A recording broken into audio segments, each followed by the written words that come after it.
The blood-red emergency lights flickered ominously in the mahogany-paneled conference room of Blackstone Tower's penthouse as the building's security system announced in its monotone voice. Lockdown initiated. All exits sealed. Please remain calm. 27 of the world's most prestigious nannies sat frozen in their designer chairs, their perfectly pressed uniforms now wrinkled with panic. Their collective gasp echoed through the room like a chorus of horror movie victims discovering the killer's identity. "This is it," whispered Mrs. Cromwell, a stern-faced woman who'd raised the children of 3 prime ministers. "He's finally snapped. The rumors were true. Elliot Blackstone has lost his mind." The emergency lighting cast eerie shadows across the Italian marble conference table, where 27 identical contracts lay scattered like evidence at a crime scene. Each document bore the same impossible terms, a salary so astronomical it could buy a small country, but with conditions that would make a Navy SEAL weep. "Look at Clause 17, hissed Miss Pritchard, her monocle catching the red light as she squinted at the fine print. "The child has already caused the resignation of 43 caregivers in 6 months. 43. That's more than some dictators." From the shadows at the far end of the room, a figure emerged with the calculated precision of a predator. Elliot Blackstone, 34 years old and worth $14 billion, moved with the fluid grace of a man who'd never heard the word no until he became a single father. His charcoal Tom Ford suit was immaculate, his dark hair perfectly styled, but his storm-gray eyes held the wild desperation of a man drowning in his own success. "Ladies," his voice cut through their panicked whispers like a knife through silk, "before you begin planning your escape routes, perhaps we should discuss why you're all here." The emergency lights suddenly switched off, plunging the room into darkness for 3 heart-stopping seconds before the regular lighting returned. It was pure theater, and Elliot knew it. His 6-year-old son had accidentally triggered the security system again, the 3rd time this month. "Daddy!" came a cheerful voice from the room's hidden speakers. "I found the red button. It makes pretty lights." 27 nannies turned to stare at the intercom with expressions of pure terror, as if the voice of Layla Blackstone herself had risen from the depths of hell to personally invite them to their doom. "Sweet mother of pearl," breathed Mrs. Wellington, clutching her pearls with white knuckles. "The child has access to the building's security system." Elliot's jaw tightened as he pressed the intercom button. "Layla, we've discussed this. The red buttons are not toys." "But Daddy, they're so pretty when they blink. And the robot voice is funny. Can I make it say, banana?" Despite the gravity of the situation, Elliot felt his lips twitch with the ghost of a smile. His daughter might be causing chaos that would make the Pentagon nervous, but her innocent joy in the midst of it all reminded him why he was fighting so hard to find her the right caregiver. "Perhaps," suggested Miss Thornberry, a woman whose resume included raising the offspring of tech moguls and oil barons, "we should discuss the elephant in the room. Mr. Blackstone, your reputation precedes you, like a tsunami warning." Elliot turned to face them fully, and for a moment, the conference room felt like a battlefield, where generals were about to negotiate terms of surrender. "And what exactly does my reputation suggest, Miss Thornberry?" "That you're a brilliant businessman," she replied carefully, "but that you've been known to fire employees for infractions as minor as using the wrong coffee cup or walking too loudly in the hallway." "I fired someone for walking loudly?" Elliot's eyebrow arched with genuine surprise. "According to the Wall Street Journal, yes. Apparently her heels clicked in what you called an unnecessarily aggressive manner." Marcus Chen, Elliot's long-suffering assistant, cleared his throat nervously from his position near the door. "Sir, that was taken slightly out of context. The employee was deliberately stomping around the office after you'd asked her to keep noise levels down during your international conference call." "Ah," Elliot nodded slowly. "So it was strategic stomping. That's much worse than accidental loud walking." The nannies exchanged glances that suggested they weren't entirely convinced by this clarification. "And the child, Mrs. Cromwell's voice carried the authority of someone who'd successfully tamed the spawn of dictators and hedge fund managers. "What exactly are we dealing with here?" As if summoned by the question, the conference room's hidden panel slid open with a soft whoosh, revealing a secret passage that no one, including Elliot, knew existed. From this mysterious portal emerged 6-year-old Layla Blackstone, covered head to toe in what appeared to be rainbow-colored finger paint, wearing a cape made from a Hermes scarf and carrying what looked suspiciously like classified architectural blueprints of the building. "Daddy!" she announced with the proud satisfaction of a treasure hunter who just discovered Atlantis. "I found the secret tunnels. This place is like a giant hamster maze, but for humans." The silence that followed was so complete that the city traffic 43 floors below seemed to pause in respectful acknowledgement of the moment. "Layla," Elliot said with the patience of a saint addressing a particularly creative angel, "where did you find those blueprints?" "In the secret room behind your bookshelf. There's a whole wall of them, and some have pretty red stamps that say, 'Top Secret.'" "Are we spies, Daddy?" 27 nannies slowly turned to stare at Elliot with expressions that suggested they'd just realized they were interviewing for a position in the witness protection program. "We are not spies," Elliot replied firmly, though his voice carried the slight strain of a man who'd had this conversation before. "Those are architectural plans for the building's security features." "But why are they secret if we're not spies?" Layla's green eyes sparkled with the relentless curiosity that had already caused 3 security breaches, 2 false alarms, and 1 very confused visit from the FBI. Mrs. Cromwell stood up with the dignity of a woman who just realized she was vastly underpaid for this level of complexity. "Mr. Blackstone, I've worked for arms dealers with more straightforward children. I'm afraid this position is not for me."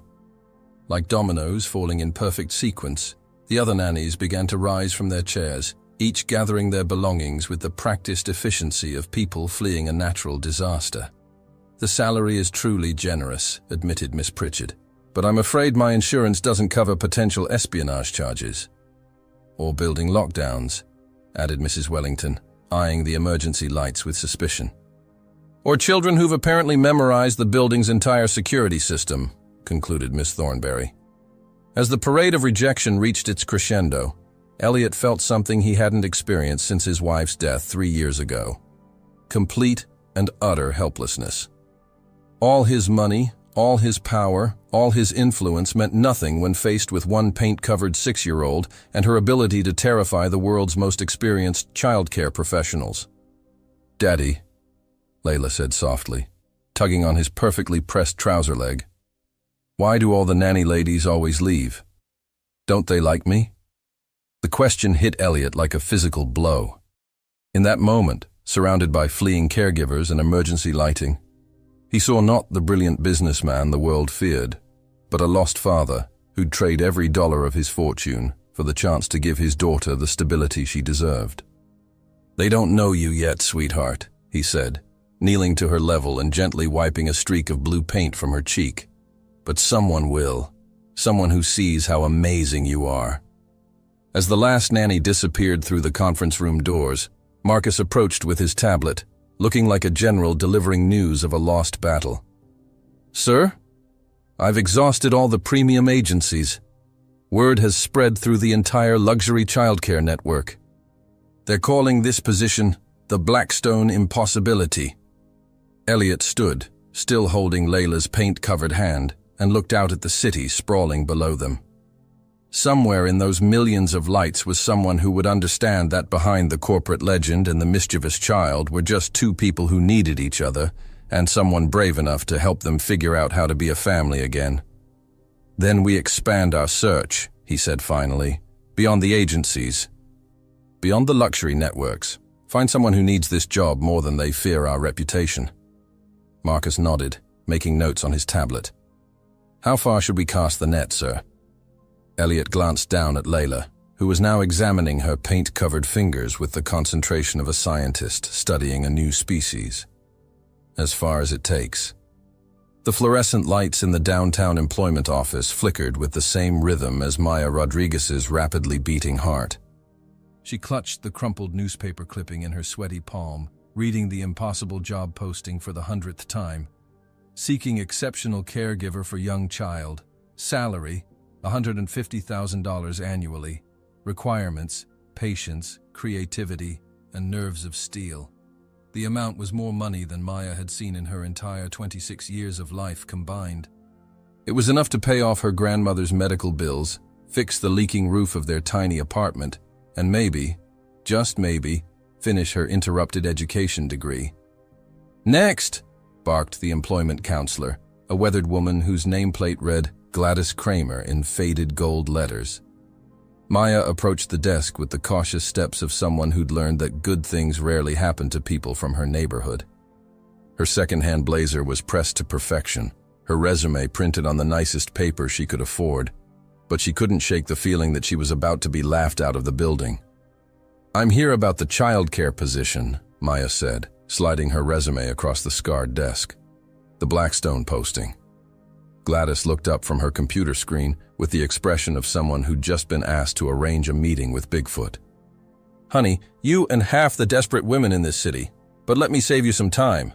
That position has very specific requirements." "I meet all the listed qualifications," Maya replied with more confidence than she felt. "I have 3 years of experience working at the Sunshine Daycare Center.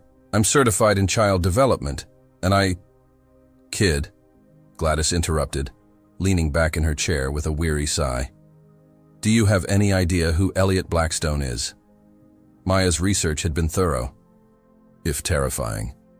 "He's a billionaire businessman, made his fortune in tech acquisitions and real estate development, known for being demanding." Demanding? Gladys let out a laugh that sounded like a car engine failing to start. "Honey, demanding is when your boss asks you to work overtime. Elliot Blackstone is what happens when you give a perfectionist unlimited money and zero patience.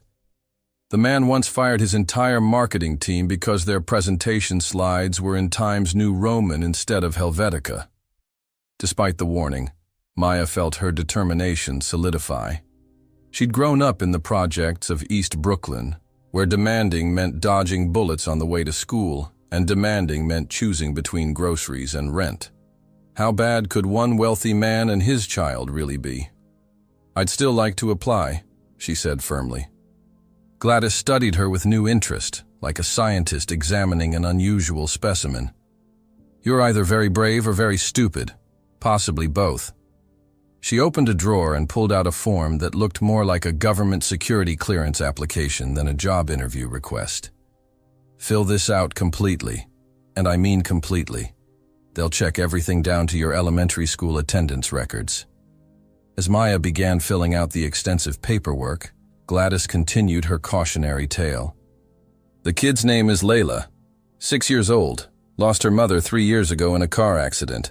Since then, she's been through more nannies than most people go through smartphones." "What happened to them all?" Maya asked, not looking up from the form.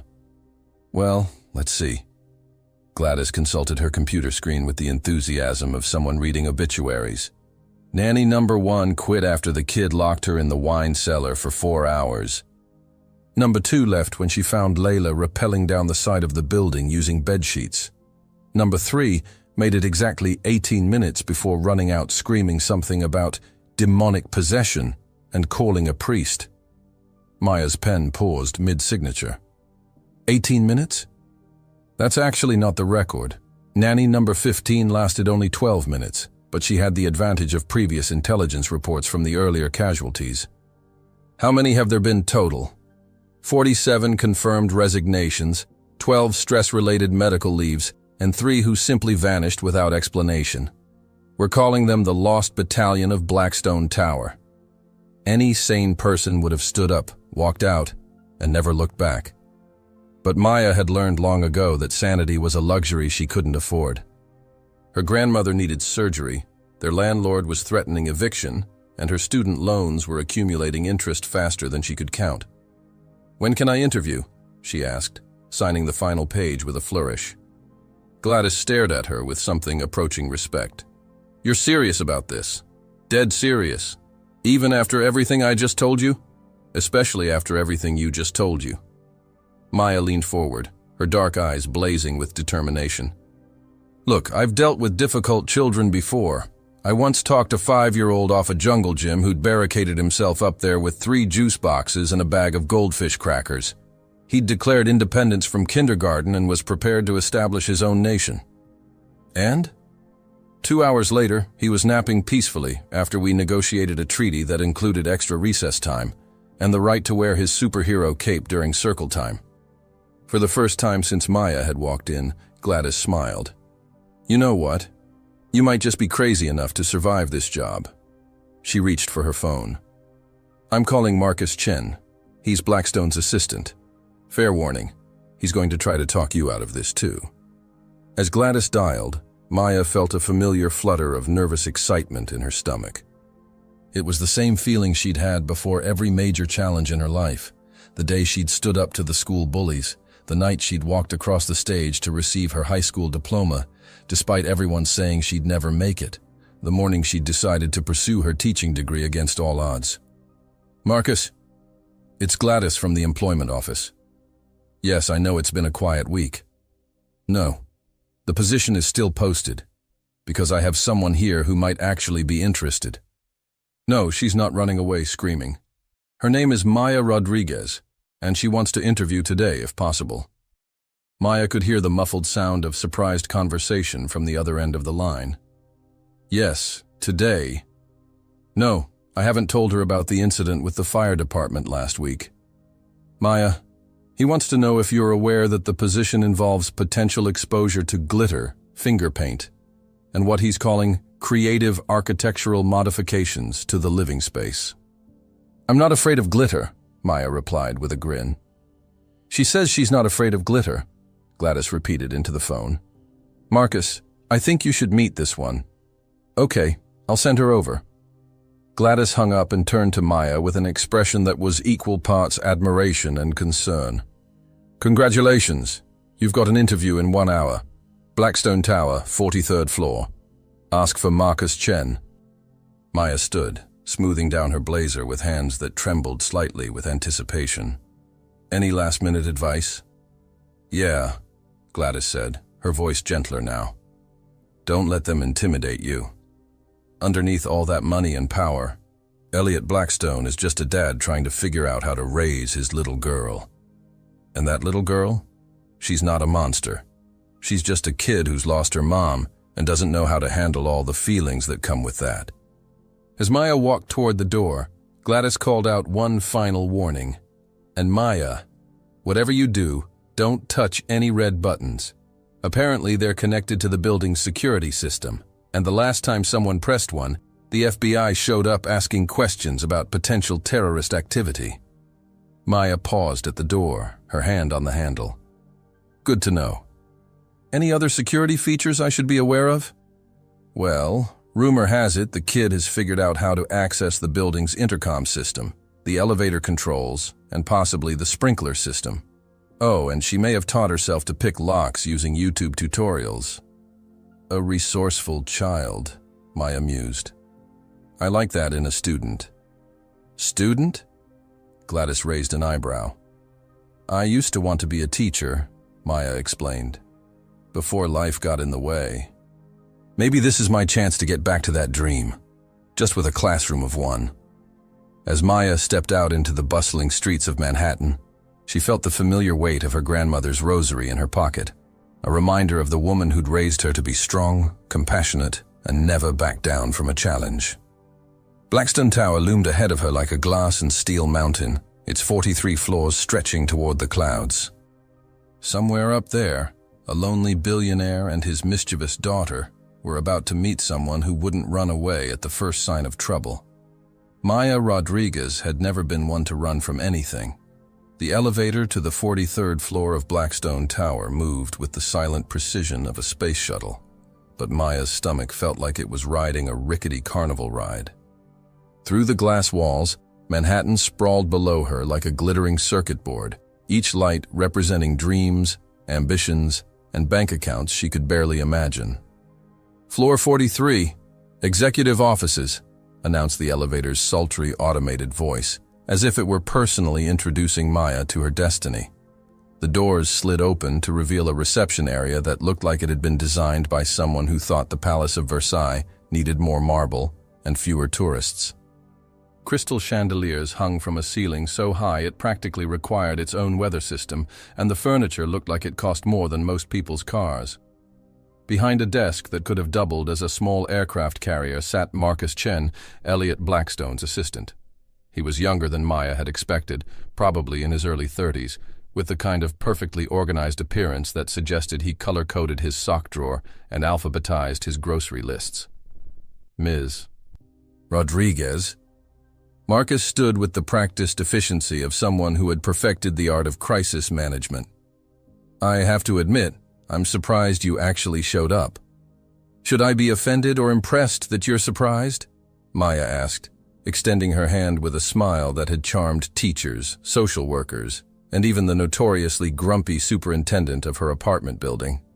Marcus shook her hand, and Maya noticed his grip was firm, but his palms were slightly sweaty. Even the assistant was nervous about this interview. Neither, he replied diplomatically. It's just that we've had challenges with candidate retention recently. Before Maya could respond, a sound echoed through the reception area that could only be described as the musical equivalent of chaos theory.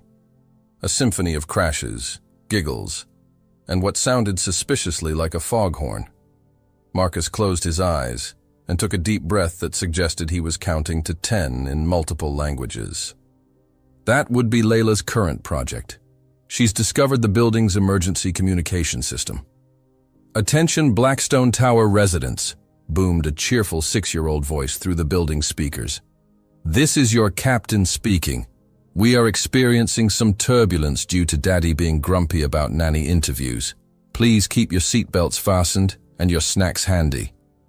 Maya burst out laughing, a genuine, delighted sound that seemed to surprise Marcus more than any emergency announcement ever could. "She's got excellent public speaking skills," Maya observed. "Very clear enunciation for a 6-year-old. "You're not horrified?" Marcus asked, looking at Maya as if she'd just claimed to enjoy root canals. "Are you kidding? That's hilarious. She's got better communication skills than most adults I know. We would also like to inform you that Daddy's coffee maker is making funny noises," Layla's voice continued. "It sounds like a dragon with indigestion. We recommend avoiding the 43rd floor until the dragon situation is resolved." Marcus pressed a button on his desk with the weary familiarity of someone who'd performed this action many times before. "Layla, sweetheart, we've talked about using the intercom system." "But Marcus," came the immediate reply, "the people in the building need to know about important things, like dragons and snacks and why Daddy makes that wrinkly face when he drinks his coffee." "She has a point about the coffee face," Maya whispered to Marcus, who looked like he was developing his own wrinkly face in real time. "Mr. Blackstone is waiting in his office," Marcus said, gathering a thick file folder that Maya assumed contained either her background check or possibly a medical waiver. "Before we go in, I feel obligated to mention that Layla has been particularly creative today." "Creative how?" "Well, she's redesigned the office feng shui using finger paints, reorganized Mr. Blackstone's bookshelf according to what she calls color harmony, and I believe she may have constructed some sort of fort in the conference room using office furniture and what appears to be several expensive Persian rugs." Maya grinned. "She sounds like she'd fit right in at the daycare center where I used to work. We once had a 4-year-old who built an entire city out of building blocks and demanded we establish diplomatic relations with the Republic of Legoland." "And how did that situation resolve itself?" "We appointed him Minister of Urban Planning and let him design the playground layout for outdoor time.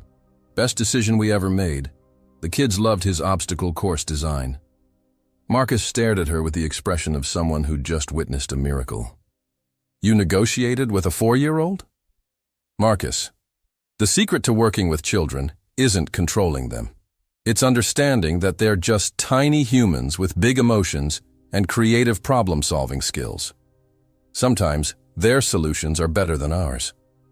As they walked down a hallway lined with abstract art that probably cost more than Maya's annual salary, Marcus seemed to be processing this revolutionary concept. Here's something you should know about Mr. Blackstone, Marcus said quietly as they approached a set of imposing double doors. He's not actually cruel, despite what the media says. He's just precise. And since his wife died, he's been struggling to balance being a father with running a business empire. What was she like? His wife. Marcus's expression softened. Elena was amazing. She was the only person who could make Mr. Blackstone laugh, really laugh, not just the polite chuckle he uses in board meetings. She was an artist, very free-spirited. I think Layla gets her creativity from her mother. They stopped in front of the double doors, and Maya could hear muffled voices from inside, one deep and frustrated, the other high and gleefully unrepentant. "Daddy, it's not a mess, it's an artistic installation." "Layla, there is finger paint on my quarterly reports." "But now they're pretty. The numbers look so sad in just black and white. I gave them rainbows." Marcus knocked gently on the door. "Mr. Blackstone, Ms. Rodriguez is here for her interview." The voices inside stopped abruptly, followed by what sounded like frantic whispering and possibly some furniture being moved. "Come in," came Elliot's voice, though it sounded slightly strained. Marcus opened the door to reveal a scene that belonged in a modern art museum.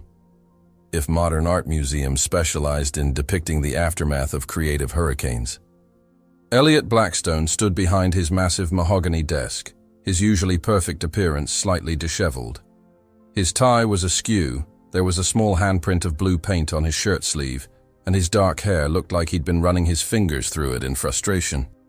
But it was the 6-year-old artist responsible for the chaos who immediately captured Maya's attention. Layla Blackstone sat cross-legged on the floor, surrounded by an explosion of color that had somehow transformed the sterile corporate office into something that looked like a rainbow had exploded. She wore a paint-splattered smock that was clearly one of her father's dress shirts. Her dark curls were adorned with what appeared to be glitter, and her green eyes sparkled with the satisfaction of someone who'd just completed their masterpiece. "Ms. Rodriguez," Elliot said, his voice carrying the controlled politeness of a man who was trying very hard not to let his 6-year-old's artistic enthusiasm affect his professional demeanor. "I apologize for the unconventional state of my office." Maya stepped into the room and looked around with genuine appreciation. The finger paint hadn't just been randomly applied. There were actually patterns, swirls of color that seemed to follow some sort of artistic logic. Layla hadn't made a mess. She'd created something beautiful. "Don't apologize," Maya said, crouching down to Layla's eye level. "This is incredible work. The color combinations are really sophisticated. You've got a natural eye for complementary palettes." Layla looked up at Maya with surprise, as if she wasn't used to adults understanding her artistic vision. "You like it?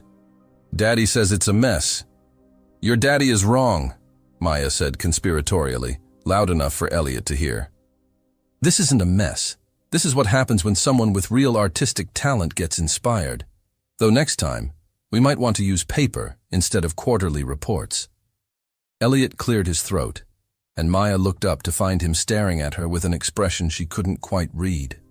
His storm-gray eyes seemed to be reassessing her, like a computer program updating its calculations. "Layla," he said gently, "why don't you go wash your hands while Ms. Rodriguez and I talk? Can she see my fort in the conference room after?" Layla asked, looking hopefully between her father and Maya. "We'll see, sweetheart." As Layla skipped out of the room, leaving rainbow footprints in her wake, Elliot turned his full attention to Maya. The intensity of his gaze was unsettling, not because it was unkind, but because it was so completely focused, as if she were the most important thing in his universe at that moment. "Ms. Rodriguez," he began, moving around his desk with the fluid grace of a man accustomed to commanding rooms full of powerful people. "I have to ask, are you aware of what you're potentially signing up for?" Maya stood, meeting his gaze directly. "A challenging position with a creative, intelligent child who's lost her mother and is dealing with that grief in the only way she knows how." Elliot paused mid-step. clearly not expecting such a direct and perceptive answer. Most people, he said carefully, would say you're signing up to manage an uncontrollable child and work for an impossible employer. Most people, Maya replied with a slight smile, haven't spent 3 years working in an underfunded daycare center in East Brooklyn. I've dealt with kids who were acting out because they were hungry, scared, or just needed someone to see them as more than their behavior. Layla isn't uncontrollable. She's creative, intelligent, and probably a little lonely. Elliot's carefully maintained composure cracked slightly, and for just a moment, Maya saw through the billionaire exterior to the man underneath, a father who was desperately trying to do right by his daughter and failing to understand why everyone else saw chaos, where he saw love. "And what about the impossible employer?" he asked quietly. Maya tilted her head, studying him with the same intensity he'd been using on her. "I don't think you're impossible, Mr. Blackstone. I think you're scared." The silence that followed was so complete that Maya could hear her own heartbeat. She'd either just said exactly the right thing or completely destroyed any chance she had at this job. Elliot's eyes narrowed slightly, but not with anger, with something that looked almost like respect. "Ms. Rodriguez," he said finally, "I think we need to have a very long conversation." 2 hours later, Elliot Blackstone found himself in a situation that would have made his Harvard Business School professors weep. He was sitting cross-legged on his conference room floor, participating in what Maya had diplomatically called diplomatic negotiations with a 6-year-old who had barricaded herself inside a fort made from $14,000 worth of Persian rugs and his grandmother's antique dining chairs. "The Republic of Layla demands independence from all vegetables," came Layla's muffled voice from within the textile fortress. "Especially broccoli. Broccoli is banned forever and ever." Maya sat beside Elliot, close enough that he could smell her perfume, something light and vanilla-scented that seemed completely at odds with the corporate warfare he was used to. She had traded her blazer for one of his spare shirts to protect her clothes from potential paint attacks, and somehow managed to make his oversized Oxford look both professional and endearing. "I understand your position on broccoli," Maya replied with the gravity of a United Nations ambassador. "However, the International Treaty of Proper Nutrition states that all citizens need vegetables for strong bones and bright minds. Perhaps we could negotiate a compromise?" Elliot watched this exchange with the fascination of an anthropologist discovering a new species. In 3 years of single parenthood, he'd tried everything: bribery, logic, stern talks, gentle persuasion. But he'd never thought to treat Layla's defiance as a negotiation between sovereign nations. "What kind of compromise?" Layla's voice carried the suspicious tone of a seasoned diplomat who'd been burned by bad deals before. "Well," Maya said thoughtfully, "what if the Republic of Laylalandia agreed to allow certain friendly vegetables, say carrots and corn, in exchange for the right to choose one special dessert each week?"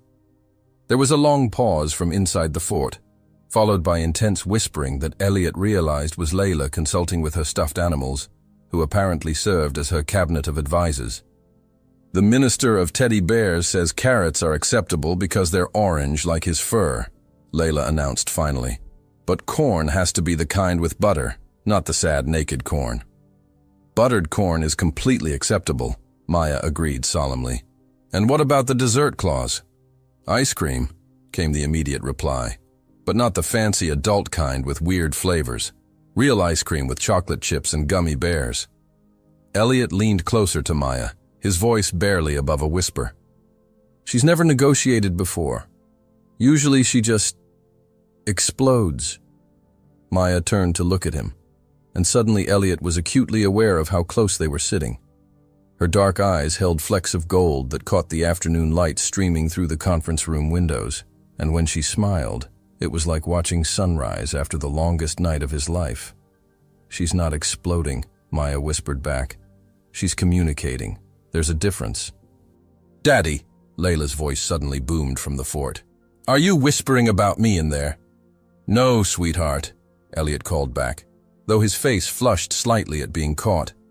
We're discussing the terms of your treaty. Good, because the Secretary of Bunny wants to know if Maya can stay for dinner. We like her. She doesn't smell like boring grown-up perfume, and she understands about artistic vision. Elliot's eyes widened in panic. He hadn't had a woman over for dinner since Elena died. The thought of sharing his personal space, of watching Maya interact with his daughter in their home environment, sent his carefully controlled world spinning off its axis.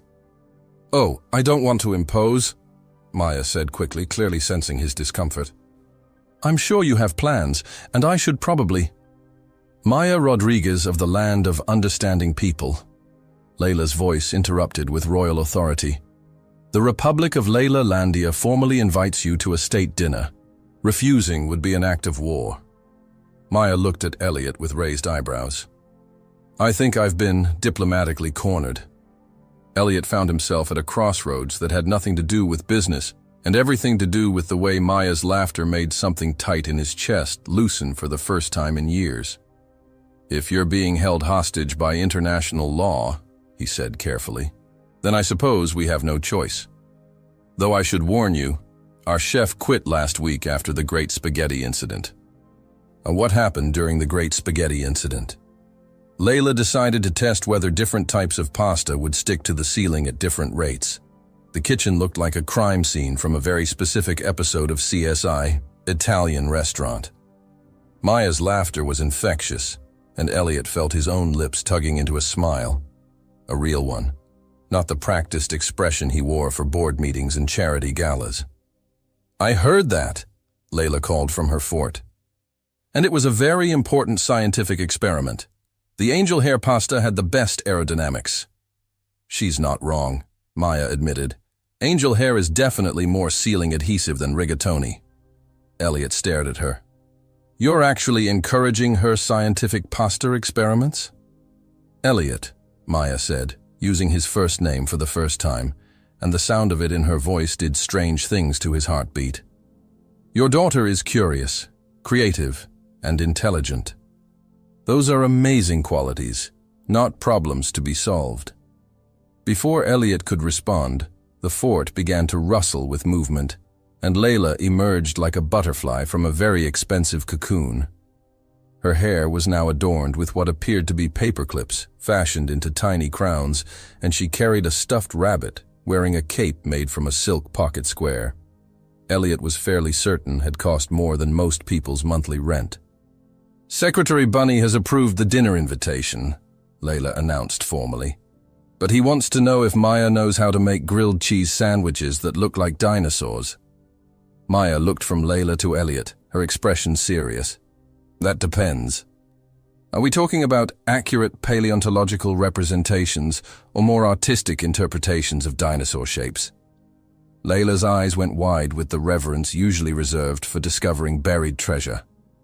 "You know about paleontology?" "I know that a triceratops would make an excellent grilled cheese sandwich because of its distinctive triangular faceplate," Maya replied matter-of-factly. "And a brontosaurus would be perfect for soup dipping because of its long neck." Elliot watched his daughter's face light up with the kind of pure joy he hadn't seen since before Elena's death. Layla launched herself at Maya with the enthusiasm of a small missile, wrapping her arms around Maya's neck in a fierce hug that nearly knocked them both over. "Can we keep her, Daddy?" Layla whispered loudly enough for the entire floor to hear. "Please? She understands about dinosaurs and art and the importance of proper treaty negotiations." Over Layla's head, Elliot met Maya's eyes, and something passed between them, an understanding, a possibility, a recognition that this moment was changing everything for all three of them. "We haven't discussed the position details yet," Elliot said softly, though his voice carried less of his usual corporate authority and more of something that sounded suspiciously like hope. "The position," Maya said, gently smoothing Layla's paint-streaked hair, "isn't really about schedules and salary, is it? It's about whether I can help you both remember how to be a family again." Elliot felt his carefully constructed walls crumble a little more. This woman, this extraordinary paint-splattered dinosaur-grilled cheese-making woman, saw through all his defenses straight to the truth he'd been afraid to admit even to himself. "And can you?" he asked quietly. Maya looked around the conference room, taking in the colorful chaos, the makeshift fort, the expensive furniture repurposed for childhood dreams, and the father and daughter who'd been trying so hard to find their way back to each other that they'd forgotten how to simply be together. "I think," she said with a smile that promised adventures neither Blackstone had even imagined. "We're about to find out."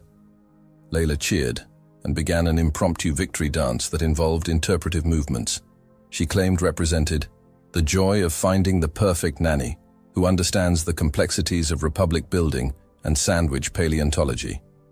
Elliot watched his daughter dance, watched Maya laugh at Layla's dramatic flourishes, and realized that for the first time since Elena's death, he wasn't just surviving each day, he was actually looking forward to tomorrow. "So," he said, standing and extending his hand to help Maya up from the floor, "shall we go home and discuss this position over dinosaur-shaped grilled cheese?" Maya took his hand, and the moment their fingers touched, Elliot felt electricity shoot up his arm like he'd grabbed a live wire. From the way Maya's breath caught slightly, he suspected she felt it too. "Lead the way, Mr. Blackstone," she said, her voice just a little breathless. "I have a feeling this is going to be the most interesting job interview of my life." As they gathered their things and prepared to leave, Layla skipped ahead, chattering excitedly about dinosaur sandwich designs and the proper diplomatic protocols for state dinners. But Elliot found himself walking closer to Maya than strictly necessary, stealing glances at the woman who'd managed to accomplish in one afternoon what 47 other caregivers couldn't do in months. She'd made his daughter smile. More than that, she'd made him remember what it felt like to hope. Elliot Blackstone's penthouse apartment occupied the entire top floor of his private building on the Upper East Side, but as Maya stepped through the front door, she realized that all the square footage and luxury furnishings in the world couldn't mask the fact that this wasn't really a home. It was a beautiful museum where two people happened to sleep. The living room looked like it had been photographed for Architectural Digest, and then never touched again. Everything was pristine, coordinated, and completely lacking in the warm chaos that usually accompanied family life. No toys scattered across expensive rugs, no children's artwork taped to the refrigerator, no evidence that a 6-year-old creative genius actually lived here. "Welcome to our humble abode," Elliot said with a self-deprecating smile that suggested he was aware of how unhumble his 12,000-square-foot penthouse actually was. "It's beautiful," Maya replied diplomatically, though she was already mentally cataloging all the ways this space could be transformed into something that felt like a real home for a grieving father and his artistic daughter. "Maya!" Layla burst through what appeared to be a hidden door disguised as a bookshelf, wearing what looked like a princess dress made entirely of kitchen towels and oven mitts. "Welcome to the secret passage. I found 17 of them so far, but Daddy says I'm not allowed to map them all because it might compromise building security." Elliot rubbed his temples with the weary familiarity of a man who'd had this conversation with building management multiple times. "Layla, what have we discussed about the secret passages?" "That they're not actually secret if I tell everyone about them," Layla recited dutifully. "But Maya's not everyone. She's our new friend who understands about artistic vision and dinosaur sandwiches." Maya crouched down to Layla's level, admiring her towel and oven mitt ensemble. "This is an incredible design. The way you've draped the dish towels creates really elegant lines, and the oven mitts are perfect statement accessories." "Thank you," Layla beamed. "I call it kitchen royalty chic. It's part of my new collection inspired by domestic environments." Elliot stared at his daughter with a mixture of pride and bewilderment. "Since when do you have collections?" "Since this morning," Layla replied matter-of-factly. "Maya said I have artistic talent, so I decided to become a fashion designer. Secretary Bunny is my first model, but he's not very good at walking in tiny high heels." Maya stood, brushing an imaginary piece of lint from Elliot's shirt in a gesture so natural and intimate that it made his breath catch. "She gets her creativity from somewhere," she said softly, her fingers lingering just a moment longer than necessary on his chest. "I bet you were an imaginative child too." Elliot felt heat spread from where Maya's hand had touched him, radiating outward like ripples on a pond. "I wanted to be an astronaut," he admitted, surprising himself with the confession. "I had this elaborate plan to build a rocket ship out of cardboard boxes and explore Jupiter." "What happened to that dream?" Maya asked, her dark eyes studying his face with an intensity that made him feel like she could see straight through all his carefully constructed defenses. "Reality," Elliot replied with a rueful smile. "Boarding school, business school, expectations. The family empire needed an heir, not an astronaut." "Daddy wanted to go to space?" Layla's eyes went wide with the reverence usually reserved for discovering that your parent was secretly a superhero. "That's the coolest thing ever! Can we build a rocket ship? I bet the conference room would make an excellent launch pad." Elliot looked alarmed. "Layla, we are not turning the conference room into a launch pad." "But Daddy, if you wanted to be an astronaut, we should honor your childhood dreams. Maya, you understand about the importance of honoring dreams, right?" Maya looked between father and daughter, seeing the connection that neither of them seemed to fully recognize. "I think," she said carefully, "that maybe we could find ways to explore space that don't involve actual rocket launches from corporate buildings. But first, didn't someone promise me dinosaur-shaped grilled cheese?" "To the kitchen," Layla declared, pointing dramatically toward what Maya assumed was the kitchen direction. "Operation Prehistoric Sandwich is a go." The kitchen turned out to be a masterpiece of modern design. All gleaming granite countertops, professional-grade appliances, and enough cabinet space to store provisions for a small army. It was also completely obvious that no one had actually cooked anything in it beyond heating up takeout containers. "Full disclosure," Elliot said, opening a refrigerator that contained exactly 4 items: a carton of milk, some leftover Chinese food, a bottle of wine, and what appeared to be a very lonely apple. "I may have oversold my culinary capabilities." Maya laughed, a sound that seemed to fill the sterile kitchen with warmth. "Good thing I came prepared for this possibility." She reached into her purse and pulled out a small container. "Emergency grilled cheese supplies. I learned to always carry bread and cheese after 3 years of working with kids who could detect a food-related disappointment from 3 blocks away." "You carry emergency sandwich supplies?" Elliot asked, looking at her like she'd just revealed she had superpowers. "Doesn't everyone?" Maya replied with a grin, already moving around the kitchen with the confidence of someone who could create magic from the simplest ingredients. "Layla, want to be my sous chef?" "I don't know what that means, but yes!" Layla clapped her hands, her oven-mitt accessories making soft thumping sounds.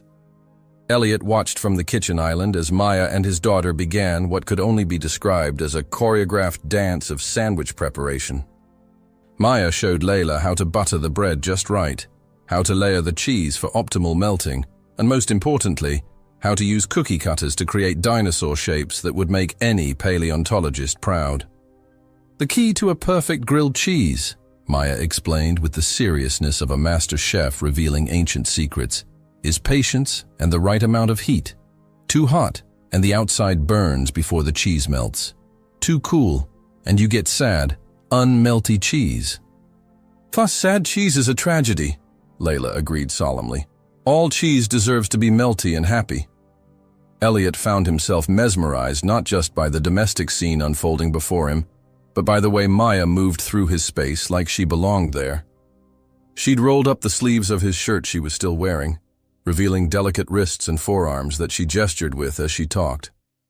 Her hair had escaped its professional style and now fell in soft waves around her face, and when she laughed at something Layla said, her entire face lit up with genuine joy. "Daddy, you're staring," Layla observed with the blunt honesty that only children possessed. Elliot felt his face flush. "I was just observing the cooking process." "Uh-huh," Layla said with a knowing look that was far too sophisticated for a 6-year-old. "Maya, Daddy's doing that face again." "What face?" Maya asked, glancing over at Elliot with an amused smile.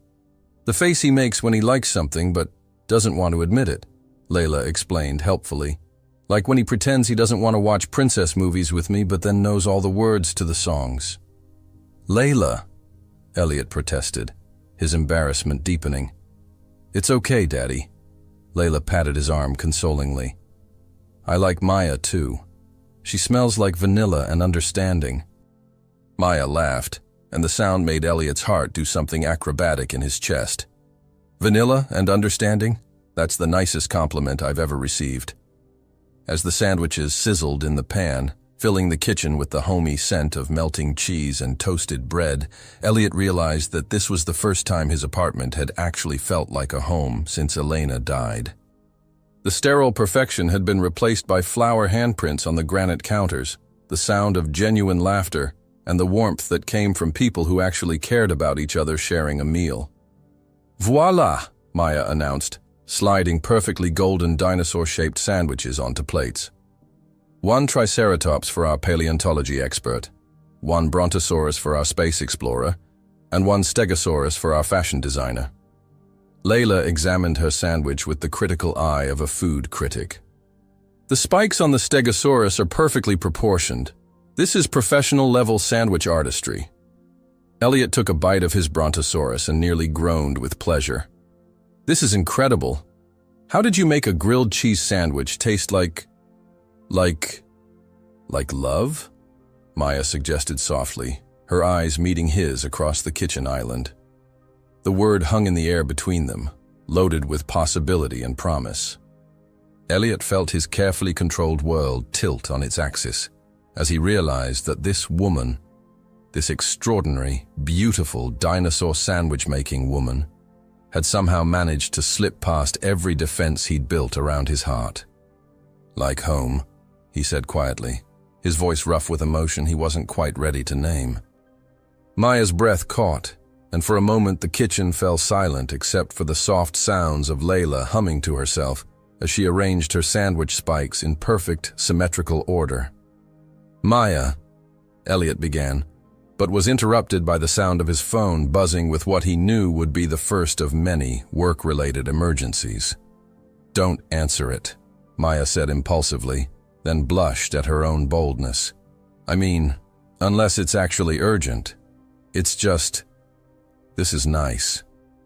This feels like the kind of moment that shouldn't be interrupted by business calls. Elliot looked at his phone, then at Maya, then at his daughter, who was now feeding tiny pieces of sandwich to Secretary Bunny while explaining the nutritional benefits of melted cheese for stuffed animal health. For the first time in his adult life, Elliot Blackstone made a decision based entirely on what his heart wanted rather than what his business demanded. He turned off his phone. You're right, he said, sliding the silent device into a drawer. Some moments are too important to interrupt. Maya's smile could have powered the entire city. Now, she said, settling onto the stool next to his, close enough that their knees almost touched. Tell me more about this astronaut dream, because I have a feeling there's a man who still believes in exploring new worlds somewhere underneath all that corporate armor. As Elliot began to talk, really talk, about dreams he'd buried for decades, he realized that Maya had done something no one else had managed in 3 years. She'd made him remember who he used to be before grief and responsibility had turned him into someone he barely recognized. And for the first time since Elena's death, he began to wonder if it might be possible to become someone even better than he'd been before. 3 weeks later, Maya Rodriguez stood in the emergency room of Mount Sinai Hospital, her heart hammering against her ribs as she watched Elliot pace the sterile waiting area like a caged panther. His usually immaculate appearance was completely disheveled. His shirt was wrinkled, his tie missing entirely, and his dark hair looked like he'd been running his fingers through it for hours. She's going to be fine, Maya said for the 4th time, though her own voice betrayed the worry she was trying to hide. Kids fall out of trees all the time. The doctor said it's just a broken wrist and some scrapes. Elliot stopped pacing and turned to look at her with eyes that held all the terror of a man who'd already lost everything once and couldn't bear the thought of losing anything again. She was building a space station, Maya, a space station. 20 feet up in a tree in Central Park because I told her stories about wanting to be an astronaut. Elliot. "This is my fault," he continued, his voice rough with self-recrimination. "I should have been watching her more carefully. I should have known she'd take the astronaut stories and turn them into some elaborate climbing expedition. I should have—" Maya stepped forward and placed her hands on his chest, feeling his heart racing beneath her palms. "Stop. Just stop. You were not negligent, you were not careless, and you are not a bad father. Layla is 6 years old and brilliant and adventurous, which means sometimes she's going to try to build space stations in trees. That's not a character flaw, that's childhood." Elliot's hands came up to cover hers, his fingers warm and slightly trembling. "What if I can't protect her? What if I'm not enough? What if—" "Elliot Blackstone," Maya interrupted, her voice firm but gentle. "You are enough. You are more than enough. You're a father who tells bedtime stories about space exploration, who sits on conference room floors for treaty negotiations, who learned to make dinosaur sandwiches because it made his daughter smile. That's not inadequate. That's extraordinary."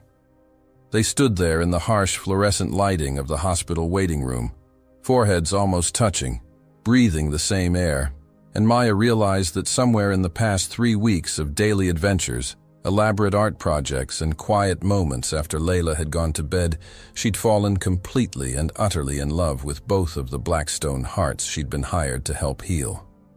"Mr. Blackstone?" A young doctor appeared beside them, her scrubs decorated with cartoon astronauts that would have made Layla laugh with delight. "Your daughter is asking for you. And someone named Maya?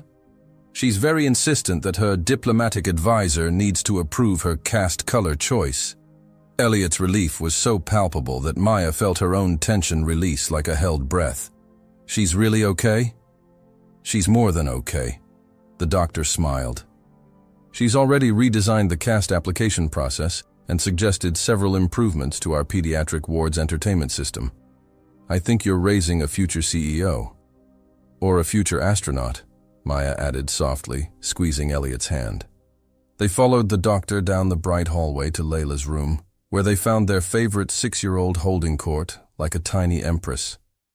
Regaling 2 nurses with detailed descriptions of her space station construction project, while Secretary Bunny sat on the bedside table, wearing what appeared to be a miniature hospital gown fashioned from gauze. "Daddy! Maya!" Layla's face lit up like Christmas morning when she saw them. "Guess what? I get a cast, and they have purple, which is perfect, because purple is the color of royalty in space nebulas." Elliot rushed to her bedside, his hands hovering over her, as if he wanted to gather her close, but was afraid of hurting her. "Sweetheart, are you in pain? Do you need anything? I can have the best pediatric specialists in the city here in—" "Daddy," Layla interrupted with the patient tone of someone explaining something very simple to someone very dense. "I'm fine. It was actually a very successful space station until the gravity situation became problematic. But I learned important things about aerodynamics and the weight-bearing capacity of oak branches." Maya bit back a laugh as she watched Elliot's expression cycle through relief, exasperation, and reluctant pride. "Only you would turn a trip to the emergency room into a physics lesson." "Maya's right," Layla said solemnly. "This was very educational. Plus, Sarah says that lots of famous astronauts probably broke bones during their training. It's like a rite of passage." Dr. Sarah, who had been listening to this exchange with obvious amusement, nodded seriously. "Absolutely. I'm sure Neil Armstrong broke at least 17 bones before he got to the moon." "See?" Layla gestured dramatically with her uninjured arm. "I'm practically Neil Armstrong now." As the medical team finished up Layla's cast, which ended up being purple with silver stars because, as Layla explained, space royalty needs appropriate astronomical accessories, Maya found herself watching Elliot transform before her eyes. The corporate titan who'd been falling apart in the waiting room had become simply a father again, making silly faces to distract Layla during the uncomfortable parts of the casting process and promising to sign her cast first with a special message. "What are you going to write, Daddy?" Layla asked as Elliot carefully took the marker from Dr. Sarah. Elliot looked at his daughter, then at Maya, then back at the cast. When he began to write, his handwriting was careful and deliberate. To my brave astronaut daughter, the sky is not the limit when there are footprints on the moon. Love, your proud daddy. Layla studied the message with the intensity of someone decoding an ancient scroll. That's beautiful, Daddy. Very poetic. Maya, you should sign it too. Maya accepted the marker with hands that trembled slightly. Next to Elliot's message, she wrote, "To Layla, the most creative space explorer I know. Never stop reaching for the stars. Love, Maya." Perfect, Layla declared. Now it's official. I have the two best people in the whole universe on my cast. As they prepared to leave the hospital, Elliot caught Maya's arm gently. Can we talk? After we get Layla settled at home? Maya nodded, though something in his tone made her stomach flutter with nervousness. Of course. The ride home was filled with Layla's continued analysis of her space station engineering failures and her detailed plans for Space Station 2.0, now with better gravitational calculations. But Maya found herself stealing glances at Elliot, trying to read the expression on his face as he listened to his daughter's chatter.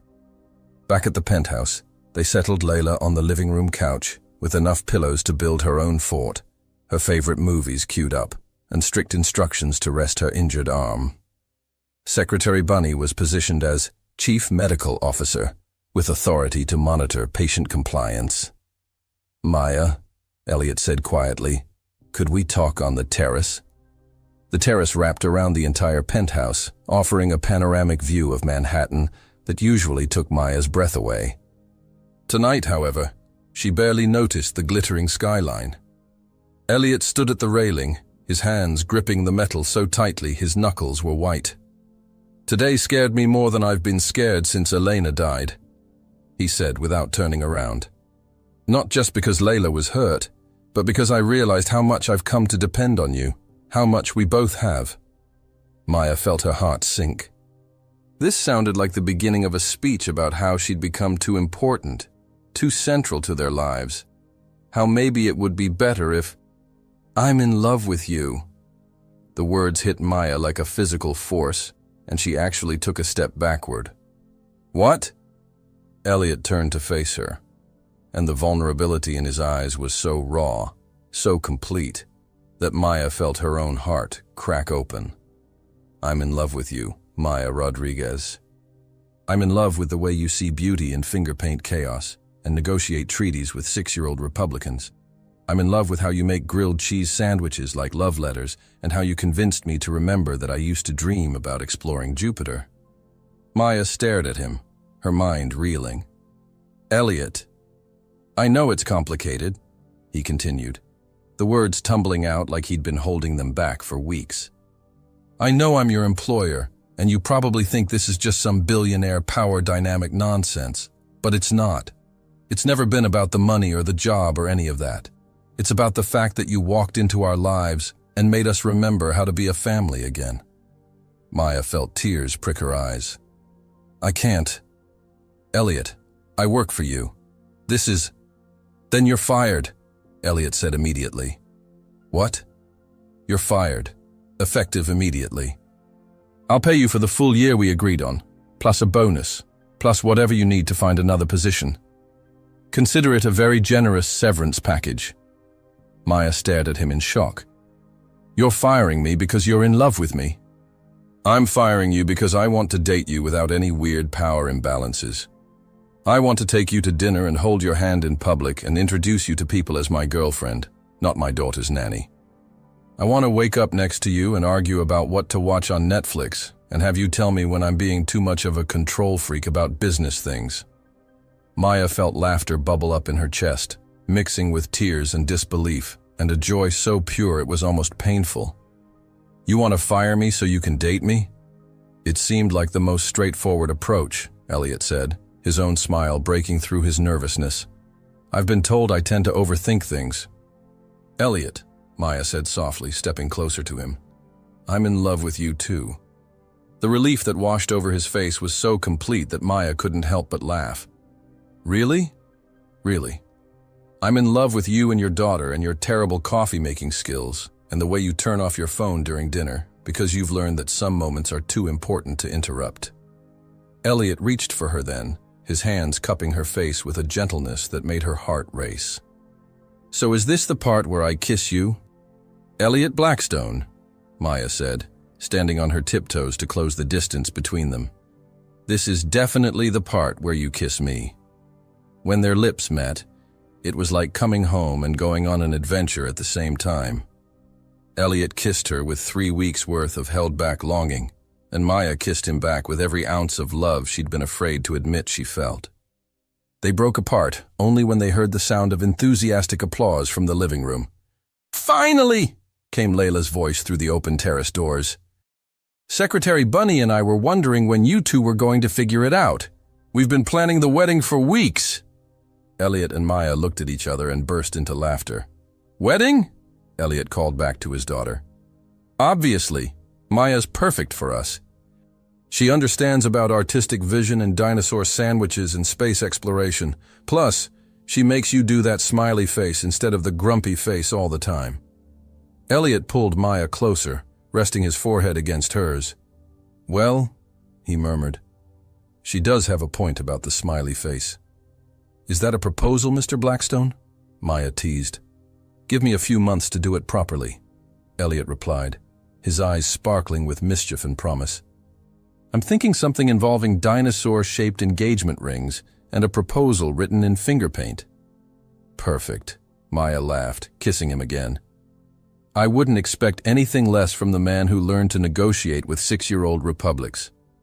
As they stood on the terrace, wrapped in each other's arms with the city sparkling below them, Maya realized that she'd found something she hadn't even known she was looking for: a home, a family, and a love story that was better than any romantic comedy she'd ever imagined.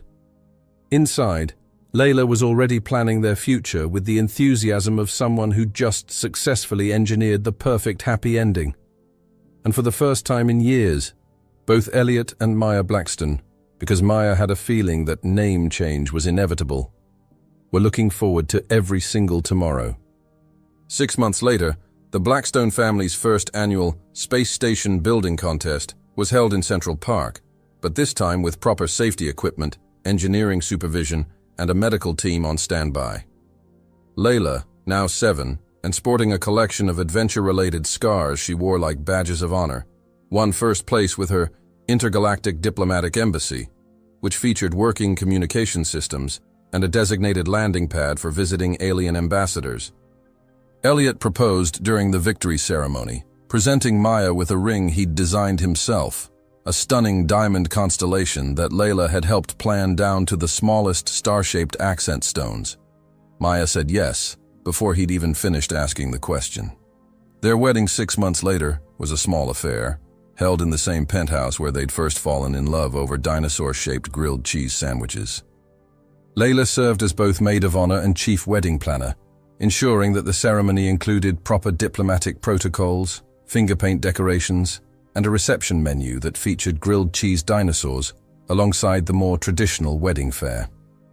Elliot never did make it to Jupiter, but he discovered that the most incredible adventure he could ever have was right there in his own home, with a brilliant daughter who built space stations out of imagination and determination, and a wife who saw poetry and finger paint and magic in everyday moments.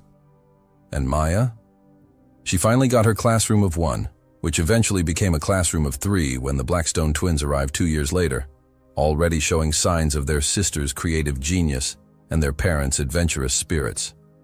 Sometimes the best love stories aren't about finding someone perfect. They're about finding someone who makes you want to be the best version of yourself. Someone who sees your flaws and loves you anyway. Someone who turns ordinary Tuesday nights into adventures worth remembering. The Blackstone family had all of that and more, plus the best dinosaur-shaped grilled cheese sandwiches in all of Manhattan.